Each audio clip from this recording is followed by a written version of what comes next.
Alhamdulillah, kita bersyukur kepada Allah Subhanahu wa taala kerana pada malam ini sekali lagi Dia memilih kita untuk sama-sama memeriahkan pengajian kitab Ihya Ulumuddin karya Hujjatul Islam Imam Al-Ghazali untuk kali yang ke-52. Untuk memotivasikan kita petik hadis Nabi Muhammad riwayat Imam Bukhari dan Muslim yang maksudnya sesiapa yang dikehendaki Allah untuk mendapat kebaikan, nescaya dianugerahkannya pemahaman dalam agama dan diilhamkannya petunjuk.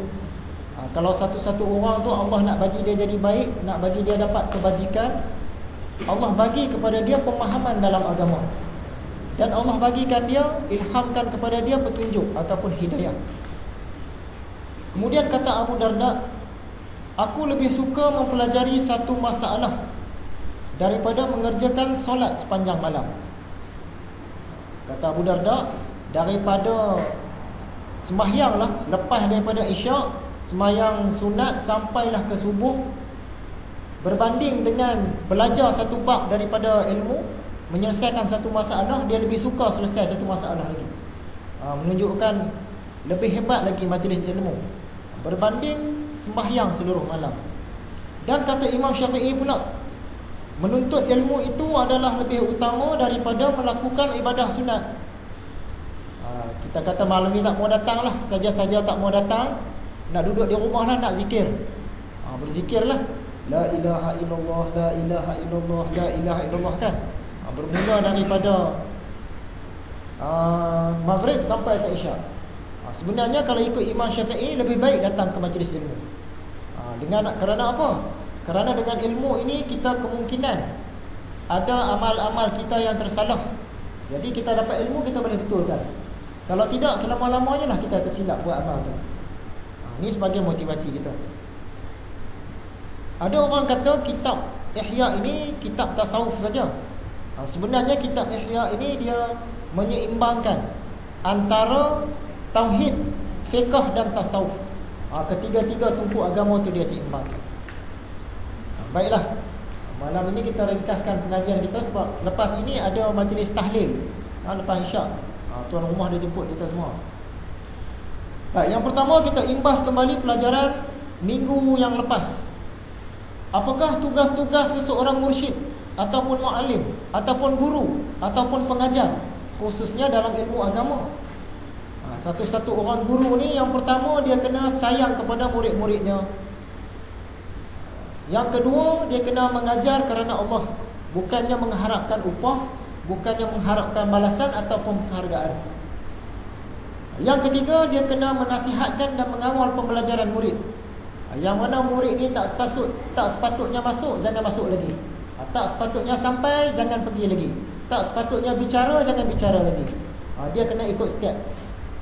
Jadi guru ni dia kawal sukatan pelajaran murid ni tadi. Yang keempat, guru-guru hendaklah menegur murid-muridnya dengan cara yang bijaksana, dengan cara yang berhikmah. Yang kelima, seseorang guru tidak boleh menghina mata pelajaran lain. Mentang-mentanglah dia mengajar ilmu kalam yang berkait dengan tauhid, dia kata, buat apa belajar ilmu fiqh? Ilmu fiqh ni ilmu bicara tentang hal yang kotor-kotor. Nak bicara tentang najis, mughalazah najis, macam-macam jenis najis. Nak bicara tentang bersuci, nak bicara tentang darah-darah wanita. Ni kita sekarang ni belajar ilmu tauhid, ilmu kalam. Ini bicara tentang ketuhanan. Belajar ilmu ni, ilmu sana, ilmu lekeh. Tak boleh kata macam tu. Sebab apa? Semua ilmu pun penting. Yang keenam, mengajar ilmu-ilmu yang sesuai dengan tahap murid. Dia tengok murid dia ni tak boleh nak faham benda yang tinggi-tinggi, dia tak payah cerita lagi. Dia tengok murid dia tak faham bahasa kiasan, jangan cerita ilmu-ilmu yang berkait dengan kiasan. Kita bagi contoh minggu lepas, anak murid kita ni panjat pokok.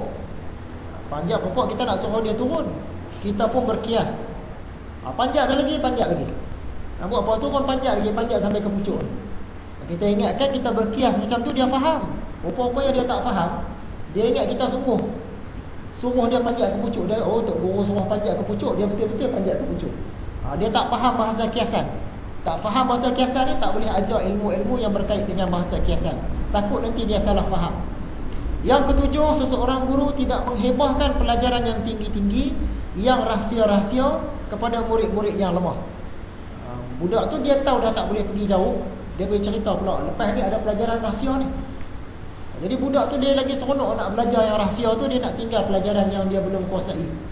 Lagi satu, dia mungkin akan berpandangan guru ni kedekut. Apalah tok guru pelajaran yang tinggi-tinggi dia bagi kat orang-orang ni saja, dekat aku dia tak bagi.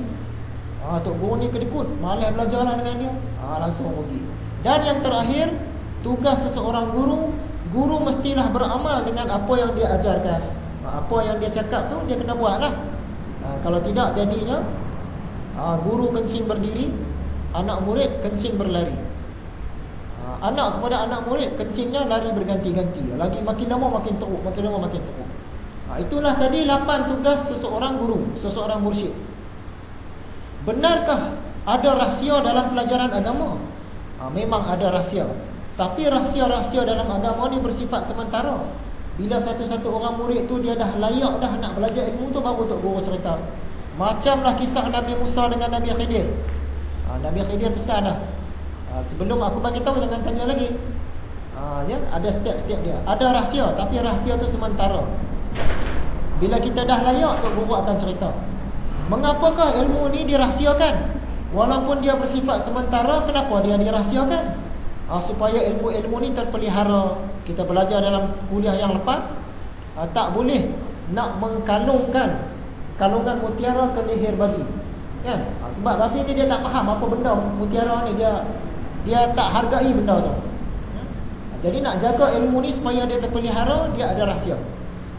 Dan juga nak bagi dia bermanfaat. Kalau kita bagi bunga kepada kera, dia koyak-koyak bunga tu tadi, tak bermanfaat untuk dia. Dan tidak disalahgunakan. Sebab tu ilmu ni dia ada rahsia, tapi rahsia yang sementara.